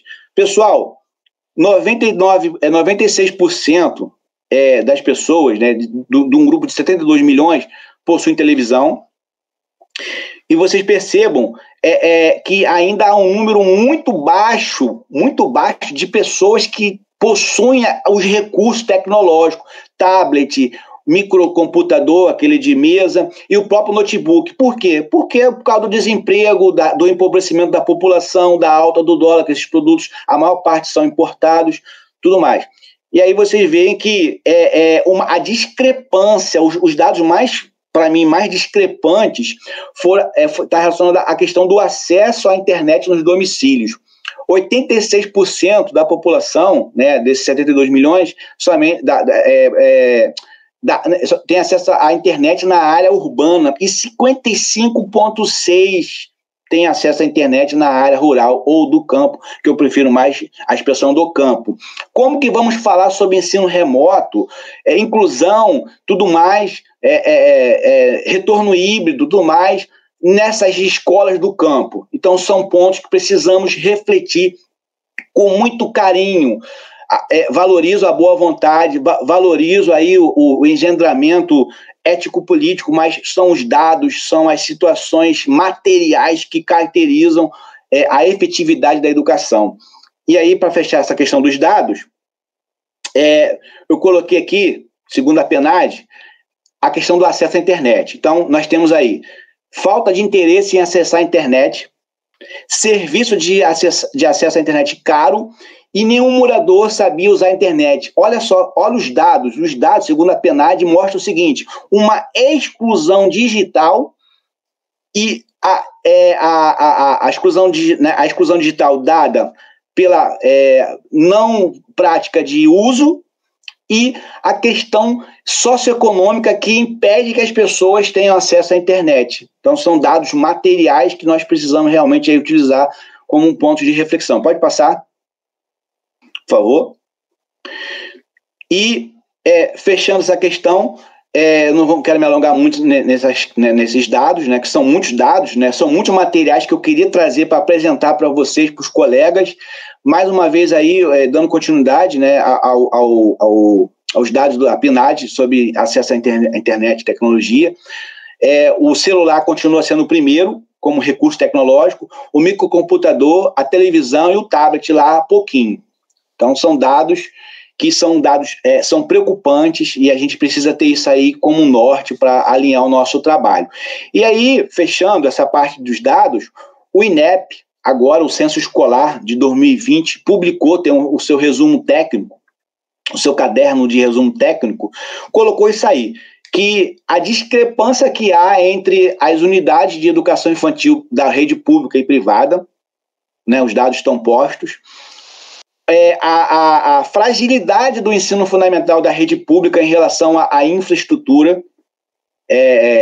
no caso, tecnológica, são dados que, como eu venho falando, precisam ser destacados no nosso trabalho. E, de forma geográfica, a gente tem aí a defasagem da região norte e nordeste em relação a outros países, a outros estados, a outras regiões do nosso país. Então, nós também temos que pensar o acesso à tecnologia, a manipulação dessa tecnologia também numa perspectiva geográfica. Ok? Pode passar. Obrigado. Então, eu já vou entrando no meio da minha apresentação, né? A gente tem um tempo a cumprir, é muita coisa para se falar de forma em pouco tempo, mas agradeço ao tempo disponibilizado. Nós temos aí os desafios e possibilidades, correto? Então, de antemão, o de Souza, né, seu grupo de estudo, né, seu grupo de pesquisa, destaca o seguinte, né, dados da Unesco em relação ao estudante fora da escola, são 150 milhões a Unesco, segundo a Unesco, milhões de estudantes estão sem salas de aula por causa do fechamento total ou parcial de escolas e universidades em mais de 150 países. Eu tenho aqui minhas divergências em relação à Unesco, mas são divergências acadêmico-pessoais, mas são dados concretos que nós precisamos aí ter por mente. E no caso, o estudo de Souza elenca que a questão da educação. A educação foi muito afetada pela Covid, pelo fechamento das escolas. E no bojo disso, os laços de solidariedade entre os trabalhadores foi cada vez mais se enfraquecendo. Então, o grupo do De Souza, né, o seu grupo de estudo, esse material que eu trago para vocês, além de destacar a problemática da educação em relação ao fechamento das escolas, que isso também levou ao enfraquecimento das relações sociais de trabalho, no caso dos trabalhadores da educação. E, em artigo recente, 2020, né, Saraiva, Traversini e Lockman destacam o seguinte, eu deixei aqui bem claro, frisado, para a gente poder ter isso também como norte. No caso da educação, a paralisação das atividades nas escolas e nas universidades não significou um período de folga para professores e alunos, como vem sendo propugnado por grande parte da mídia e por muitos setores da sociedade. Não estamos de folga, não é folga para os alunos, não estamos de férias, estamos trabalhando. Desde quando foi sistematizado o ensino remoto, os professores de todo o Brasil, seja da educação pública ou privada, nós estamos trabalhando sim. Muitos estão trabalhando muito, com mais de 10 horas de trabalho por dia. Eu quero frisar isso. E essa conjuntura, segundo as autoras, vem agudizando as condições de saúde física e mental dos alunos e dos professores, correto? No entanto, ao encontro disso, aliás, de encontro a isso, no sentido de minimizar isso, o Júnior Monteiro, eles também, no artigo 2020, eles elencam o seguinte, aí eu concordo com eles, tá? Que é importante e relevante que continuemos o nosso trabalho à luz das tecnologias, em conjunto com as tecnologias, não de forma subordinada às tecnologias, para que seja possível mantermos o contato com os nossos estudantes e que estes mantenham contato com as suas escolas. Não podemos perder isso. Principalmente, colegas, no momento onde está sendo estudado o ensino domiciliar. E aí, as autoridades, ou algumas autoridades, não gosto aqui de generalizar, já estão sugerindo a possibilidade das famílias educarem em casa. Você combina aí a fome com a necessidade de comer, né? Você tem lá o prato feito e você tem a fome. Então, nós temos que tomar cuidado. Não estou dizendo que nós temos que votar de forma desesperada para as escolas, mas precisamos de compreender esse cenário, o que está por trás disso. E aí eles elencam a premência, o destaque que nós temos nesse cenário. Nós precisamos, professores, nós precisamos... pode voltar, por favor. Isso. Na outra, isso, para fechar. Nós precisamos nos apropriarmos do nosso papel de destaque. Não único, mas nós temos aí um papel de destaque nesse cenário. Tá? Pode passar, por favor. E aí, fechando a minha parte aqui da minha apresentação, eu tenho 2 lâminas para que a gente possa aqui realizar as nossas considerações finais e não esgotar o assunto. Primeiro, que o processo de ensino-aprendizagem ele está sendo caracterizado de forma muito genérica. Ora, o professor tem papel central, ora, o aluno tem papel central, e agora as tecnologias estão ocupando um papel central. Isso é uma problemática. Precisamos ter isso como norte, tá? E aqui eu defendo a concepção da educadora cubana, né, Fernandes, que é o processo de ensino-aprendizagem é uma integração dialética entre o instrutivo e o educativo. O processo de ensino-aprendizagem é um processo dialético. O que quer dizer isso? Vários fatores convergem para a consecução do processo de ensino-aprendizagem. Não somente o papel do professor, não somente o papel dos alunos, das famílias, não somente o papel das tecnologias. É um conjunto de fatores, tá? E aí, trazendo a questão do Ausubel, né, pesquisador estadunidense, a aprendizagem por recepção significativa envolve a aquisição de novos significados. Não adianta eu pegar o vídeo maravilhoso do YouTube ou postar uma lâmina maravilhosa com inúmeras imagens e postar lá na minha plataforma de ensino, e ali por si só o aluno vai se virar e ele vai tentar ali fazer ali um autodidatismo. Não, nós precisamos fazer uma relação dialética desse material com os nossos estudantes. Então, e por isso a importância da dialética.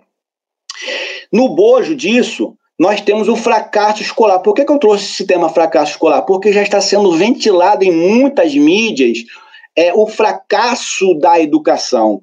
Ora, antes da pandemia já havia um fosso educacional. A pandemia desnudou esse fosso. A pandemia aprofundou esse fosso. Então, o fracasso escolar não vai ocorrer por causa da pandemia, mas sim devido a um conjunto de fatores.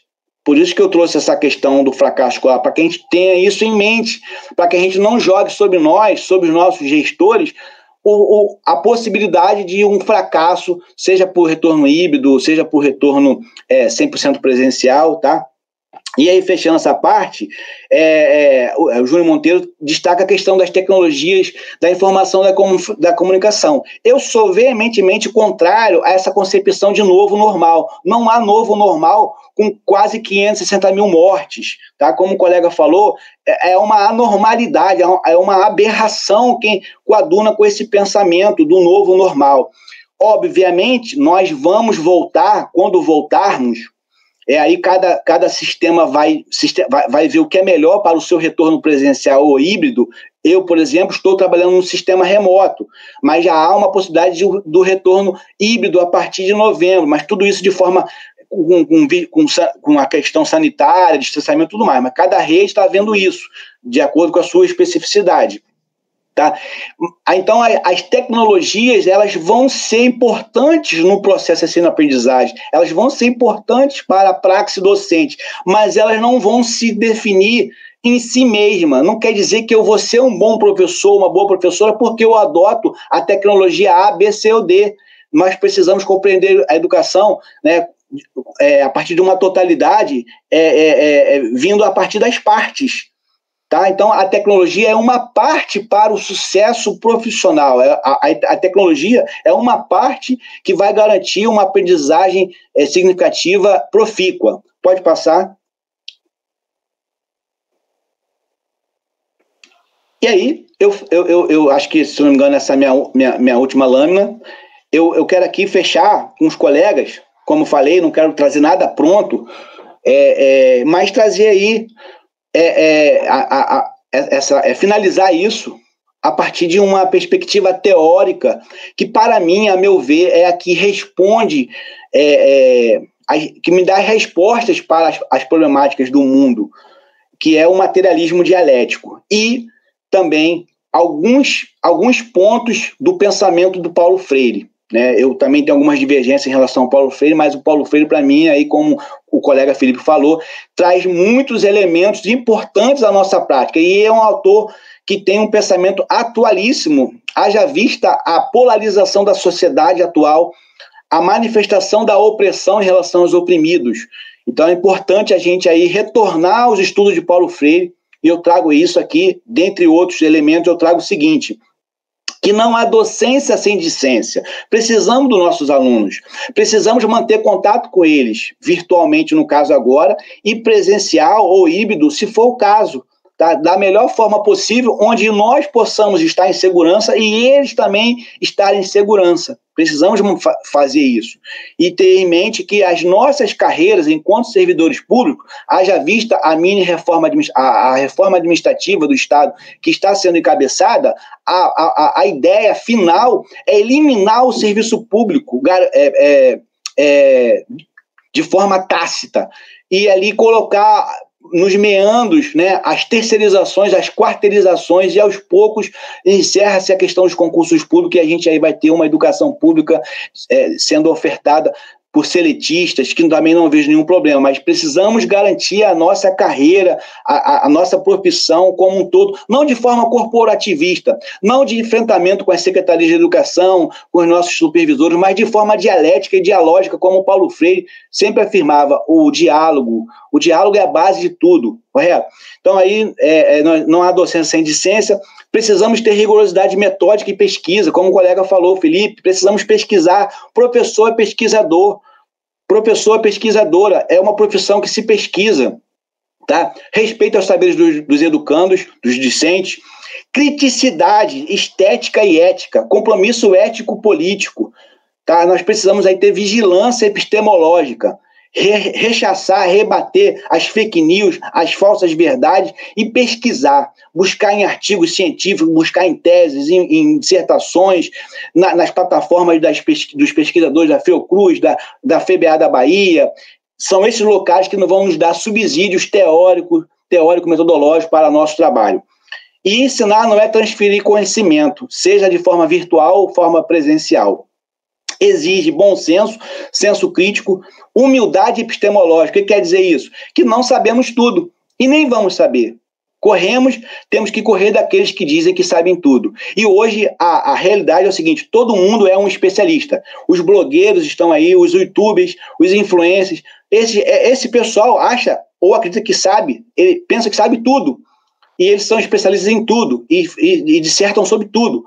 Mas muitos são pessoas que possuem uma fala infundada, e temos que correr disso, gente. E a consciência da luta em prol da categoria dos trabalhadores e trabalhadoras da educação, não de forma corporativista, não com uma baixa política, mas a partir da grande política, da política lá verdadeira para todos e todas, tá? No sentido amplo da palavra. Fechando, Paulo Freire nos adverte: ensinar é uma especificidade humana, só os seres humanos se educam. Não há educação entre homem e cachorro, entre homem e gato, entre homem e cavalo. Só os seres humanos se educam. Eles se educam mutuamente, tá? E aí eu fecho, até lembrando aqui, na brilhante carta, né? Eu li a carta, na carta da Secretaria de Educação à comunidade. Eu achei uma carta extremamente humanizadora, uma preocupação humanizadora em relação à educação, né? Eu não estou aqui querendo ser prosélito, mas uma carta que me trouxe assim, muita essa reflexão do Freire. Numa perspectiva progressista, democrática e não autoritária, não se muda a cara da escola por portaria. Portaria não muda nada, de cima para baixo não muda nada. Se não for pelo diálogo, obviamente, algumas determinações precisam ser de forma deontológica, por documento, mas a gente precisa realmente aí chegar a um consenso onde a coletividade possa se beneficiar. A administração, aí ele diz, nesse livro dele, que ele foi secretário de Educação no município de São Paulo, a administração precisa testemunhar ao corpo docente o que o respeita. Ele diz que, olha secretários de educação, olha administradores de escola, olha gestores, olha equipe pedagógica, vocês não são leões de chácara, vocês não são lá o dono do chicote, mas vocês precisam manter um diálogo com o seu corpo docente, e esse diálogo precisa ser respeitoso, numa via de mão dupla. O administrador respeita o docente respeita o administrador. Então, se não houver esse diálogo mútuo, nós vamos ter problemas, nós vamos ter ruídos na educação. E ele fecha dizendo o seguinte: a administração precisa deixar claro que pode errar, só não pode mentir. Então eu acredito assim, eu já fui gestor, hoje eu sou professor, atuante no chão da escola, eu já vi muitas arbitrariedades, muitas inverdades na administração pública. E eu procuro hoje seguir os preceitos da administração pública à risca. Porém, nós não estamos num regime ditatorial, como eu falei. Eu posso indagar, eu posso questionar, à luz da Constituição Federal, da liberdade de opinião, da liberdade de expressão, da liberdade de cátedra. Porém, eu não posso ser desrespeitoso, eu não posso suplantar o meu direito de falar com a agressão ao direito do colega, seja ele ou ela uma gestora de escola, seja secretária de educação, seja a autoridade máxima desse país, né? Então, por mais divergência que nós tenhamos com as nossas autoridades, nós precisamos respeitá-los como tais, mas podemos sim criticá-los de forma respeitosa, sem pessoalidades, correto? Para que a gente não caia aí em problemáticas de difamação, de calúnia, tudo mais, que estão contidas no Código Penal e no Código de Processo Penal, e isso pode causar até problemas administrativos, como um processo administrativo disciplinar, e talvez causar uma exoneração. Pode passar?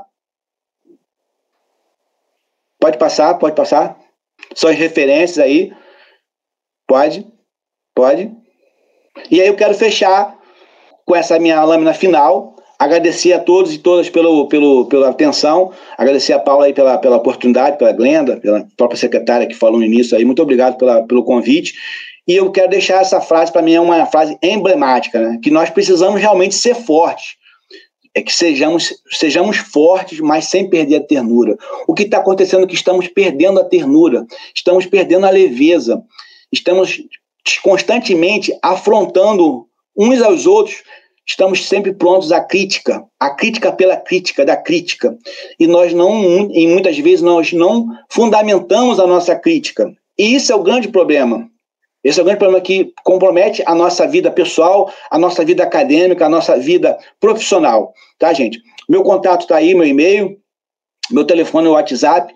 E lembrando a todos e todas que sou colega de vocês, labuto na mesma profissão já há 16 anos, como eu falei, e compartilho com todas as angústias de vocês. Sou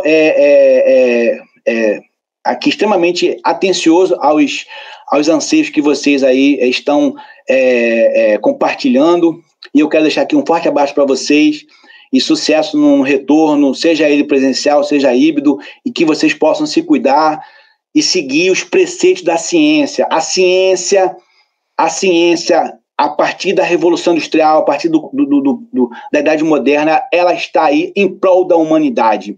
Sem tecnologia, sem ciência, não há tecnologia. A tecnologia precisa da ciência. Para criarmos recursos tecnológicos, precisamos da ciência. Então, é importante que isso seja destacado. Tá bom, gente? Um abraço aí e um bom dia para todo mundo. Obrigada, professor Marcelo, pela sua fala. Agradecemos desde já a participação de todos, também no chat. As dúvidas serão respondidas na escola ou na SNE, podem nos procurar. E agora eu peço que o Wallace coloque para nós o vídeo de encerramento. Um bom dia, uma boa semana a todos. Um grande abraço.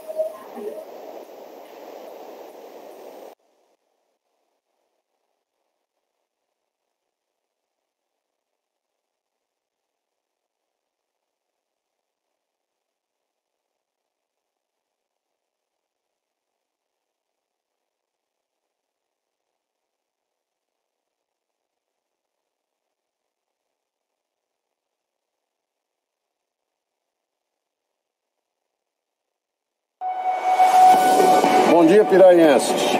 Estamos aqui hoje junto com a secretária de Educação, professora Aline, deixando uma mensagem para todos da educação do município de Piraí. Os professores, pessoal de apoio, crianças e jovens que estudam no nosso município. Retornamos às nossas atividades a partir do dia 2 de agosto. Retornamos com as aulas presenciais a partir do dia 9 de agosto.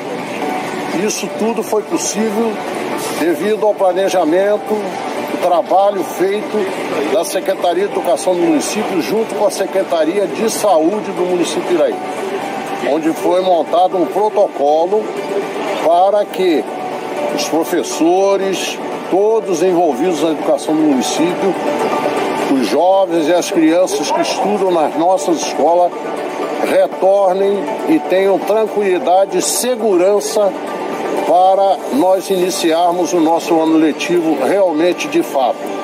Então, deixo aqui uma mensagem a todos os envolvidos na educação do município que não precisam se preocupar, porque tudo foi feito ao longo desses meses para que o retorno fosse com tranquilidade e com segurança.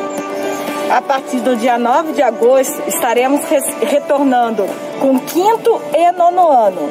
O ensino médio e pós-médio, que já retornaram desde março e ficaram suspensos apenas pelo bandeiramento. E conto com todos vocês para que a gente possa fazer cada vez mais uma educação de qualidade do nosso município. Bom retorno a todos!